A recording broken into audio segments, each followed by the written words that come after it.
자유한국당이 최순실 국정농단 및 탄핵 사태에 대한 정치적 책임을 물어 박근혜 전 대통령에 대해 탈당을 권유하는 징계 결정을 내렸습니다. 국회 취재기자 연결해서 자세한 내용 알아보겠습니다. 강은나래 기자.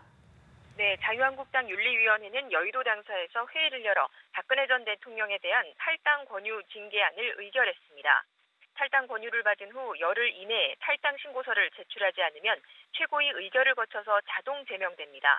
박 전 대통령은 탈당을 거부할 가능성이 큰 것으로 알려졌습니다. 한국당이 최고위 의결 절차를 밟아 끝내 제명을 확정한다면 공당이 전직 대통령에 대해 사실상 출당 조치를 내린 최초의 사례로 기록될 전망입니다. 한국당은 이와 함께 친박계 핵심이자 이미 당원권 정지 3년의 징계를 받은 서청원, 최경환 의원에게도 탈당 권유 징계를 결정했습니다. 다만 현역 의원은 의원총회 투표를 붙여야 하는데 친박 의원들의 반발이 있어서 제명까지는 두고 봐야 할 것으로 보입니다. 한국당은 이로써 지난 3월 대통령 탄핵 이후 7개월여 만에 박 전 대통령과 정치적으로 절연하게 됐습니다. 보수 대통합 드라이브에 더욱 힘을 실을 것이란 관측이 나옵니다.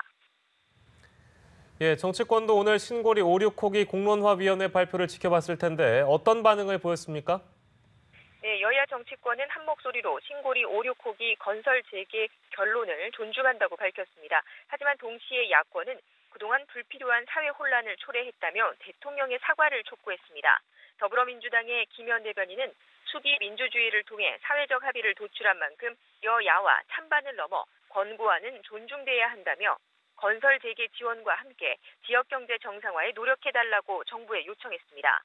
반면 야권은 사필 규정이라며 일제히 대통령의 대국민 사과를 요구했습니다. 자유한국당 전희경 대변인은 그동안 빚어진 사회적 갈등과 경제적 손실은 모두 대통령 책임이라고 주장했고 국민의당 송금주 대변인도 지지자들의 커다란 목소리에 묻힌 이면의 진실을 인정해야 한다면서 깔끔하게 사과하고 바로잡으라고 말했습니다. 바른정당의 박정아 대변인 역시 사회 갈등과 국론 분열을 유발한 것에 대해 사과하고 장기적인 에너지 정책을 제시하라고 정부에 촉구했습니다. 네, 오늘로 국정감사 2주차 일정이 마무리되죠. 오늘 국감 상황은 어떻습니까? 네, 기획재정부 국감에서 여야는 법인세 인상 등 증세 정책을 놓고 첨예하게 대립 중입니다. 야당은 기업 경쟁력 강화를 위해서 법인세 인하가 세계적 추세라고 주장했고 민주당 의원들은 대기업을 상대로 한 핀셋 증세임을 강조하며 맞섰습니다. 신고리 5.6호기 공론화위원회 발표 직후 진행된 과방위 국감에서는 오늘 피감기관과 관계없는 에너지 정책에 대한 공방도 이뤘습니다. 서울경기교육청 국감에서 야당은 자사고 폐지를 주장한 조희연, 이재정 교육감이 자녀를 외고에 진학시킨 사실을 집중 지적했고 국가보훈처 국감에서 여당은 고엽제 전후에 지난해 거액의 후원금이 몰린 것과 관련해 화이트리스트 의혹을 제기했습니다. 지금까지 국회에서 전해드렸습니다.